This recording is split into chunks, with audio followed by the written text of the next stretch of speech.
श्री स्वामी समर्थ. जय जय स्वामी समर्थ. स्वागत आहे तुमचं माझ्या यूट्यूब चॅनलवरती. तुमच्या मनातल्या सर्व इच्छा मनोकामना स्वामींच्या आशीर्वादाने नक्कीच पूर्ण व्हावी हीच स्वामी चरणी प्रार्थना करते. आणि व्हिडिओला सुरुवात करूया.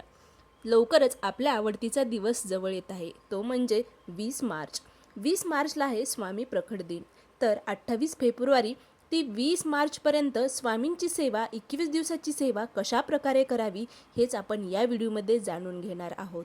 काही ना काहीतरी दररोज नित्यनियमाने स्वामींची सेवा नक्की करा. जीवनात आलेल्या अडचणी ज्या आहेत त्या नक्कीच दूर होण्यास तुम्हाला मदत होईल. स्वामींना सर्वात जास्त काय प्रिय आहे, तर स्वामींना सेवा सगळ्यात जास्त प्रिय आहे. स्वामींना सेवा आवडते. आपण केलेली तुटकी फुटकी सेवा स्वामींपर्यंत नक्कीच पोहोचते. फक्त सेवा ही निशंक मनाने करावी आणि नित्यनेमाने सेवा नक्की स्वामींची करावी.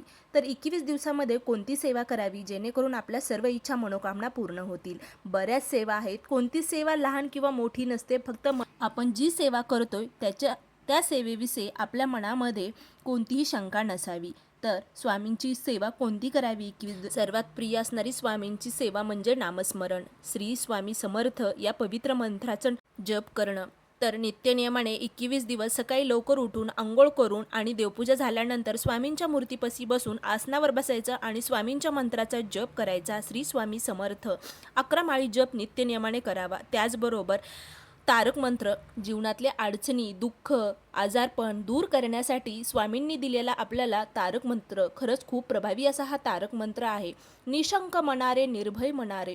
तर हा जो तारक मंत्र आहे नित्यनियमाने सकाळी 11 वेळेस तुम्हाला म्हणायचा आहे.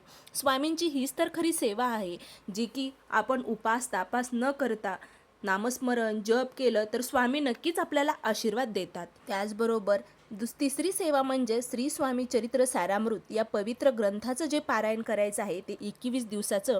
ज्यांना शक्य होत असेल त्यांनी या ग्रंथाचं पारायण नक्की करावे. ही खरंच खूप प्रभावी अशी सेवा आहे आणि स्वामींचा आत्मा मानलं जाणारं हे पुस्तक आहे. या पुस्तकातून, हा ग्रंथातून बऱ्याचशा अडचणी दूर होण्यासाठी आपल्याला मदत होते. त्याचबरोबर या ग्रंथाचं पारायण करत असताना सकाळी लवकर उठून या ग्रंथाचं पारायण करावे. 1 ते 21 अध्याय या ग्रंथामध्ये आहेत. या ग्रंथाचं पारायण करत असताना एका बैठकीमध्ये 1 ते 21 अध्याय पठण करायचे आहेत.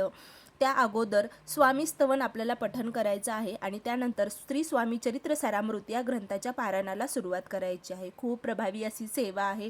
करून बघा. केल्याने सर्व गोष्टी साध्य होतात. स्वामी नक्कीच तुमच्या परीक्षेमध्ये तुम्हाला यश नक्कीच देतील.